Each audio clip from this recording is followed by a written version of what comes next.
रांची के प्रोजेक्ट भवन में बजट को लेकर के बैठक बुलाई गई है, जिसकी अध्यक्षता खुद मुख्यमंत्री हेमंत सोरेन करेंगे और इस बैठक में सभी विभागों के मंत्री मौजूद रहेंगे। चलिए अगली खबर की रुख कर लेते हैं, जहां पर हम बात करेंगे विधायक जयराम महतो की। तो धनबाद से बड़ी खबर निकलकर सामने आ रही है, जहां पर एक ऐसा विधायक जो जमीन पर बैठ कर करते हैं समाधान, जो मसले का समाधान, जनता दरबार लगता है जमीन पर बैठ करके। ऐसा विधायक जो जमीन पर बैठ करके जनता दरबार लगाता है। डुमरी विधायक जयराम महतो का अनोखा अंदाज देखने को मिलता है। हमेशा से वो अनोखे अंदाज में नजर आते हैं और लोगों से तरकारी करते हुए नजर आते हैं। लोगों की फरियाद लोगों के साथ जमीन पर बैठकर सुनते हैं।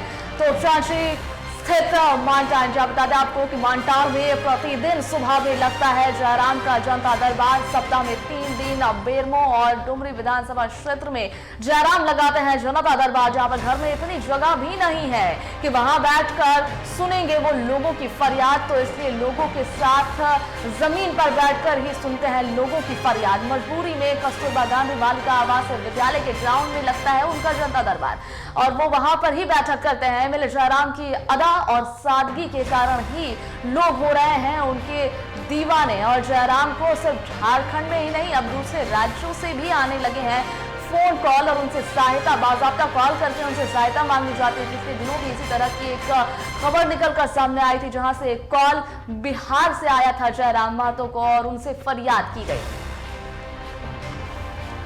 तो जयराम महतो का एक अलग ही अंदाज देखने को मिला, जहां पर जयराम महतो ने जमीन पर बैठकर फरियादियों की फरियाद सुनी और वो हमेशा ही इसी तरह से जनता दरबार लगाते हैं, जहां पर जमीन पर बैठकर जनता के साथ जमीन पर बैठकर जनता की फरियाद सुनते हैं।